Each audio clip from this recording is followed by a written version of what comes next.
We are asking questions about the sports betting explosion and its impact on the games that we watch and the people we know and root for.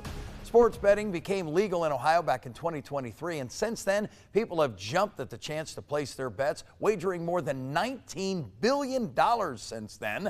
And Ohio is reaping the benefits of those bets, collecting nearly $360 million in taxes over that same time period.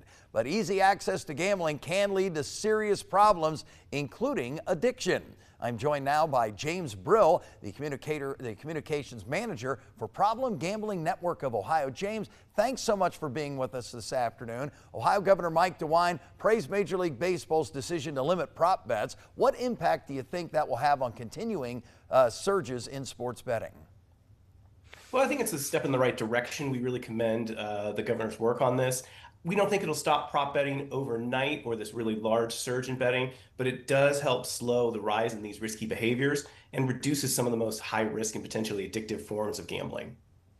Now, if you go to some of these online betting sites or maybe place a bet through a traditional sports book, you can really bet on almost anything. As we see these prop bets continue to grow, how does it threaten the integrity of the sports that we watch? Because obviously that's a big deal. We want to know what we're seeing is authentic.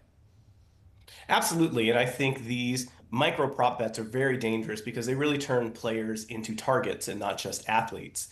And I think it really can hurt the integrity of the game because you can focus on one player, and that player can be very tempted to throw a game or to do something else. And it shows that really these are harmful and really can be very addictive, and almost not only can it help hurt the integrity of the game, it also leads to a lot of harassment of athletes.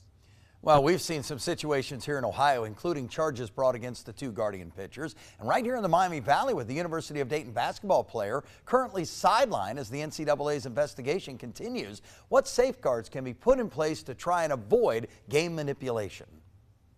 Really, it's continued regulation and enforcement. Really, for us, removing some of these prop bets are really an important part of it, but also just making sure that we have education. A lot of folks don't realize that the dangers of gambling, especially through these micro prop bets, can change their emotions and behavior. And I think it's really something where the platforms also need to take responsibility, where we're tracking and reporting harassment and looking at these problematic bets to make sure that we know the root cause of this and people can get the help that they need when they're experiencing it. Well, the Problem Gambling Network of Ohio deals specifically with people who may be suffering from gambling addiction. What are some of the signs that people should watch out for, and how can they reach out for help? Absolutely. I think it's one of those things where some signs are betting more than you can afford or chasing losses, lying about your gambling. But really, if it's no longer fun, that's something you should take a look at and see if you can get help. For us, the state of Ohio has some very fantastic resources, which is the gamblinghelpohio.org website, as well as the Problem Gambling Network, which is the Problem Gambling Helpline, which is 800-589-9966.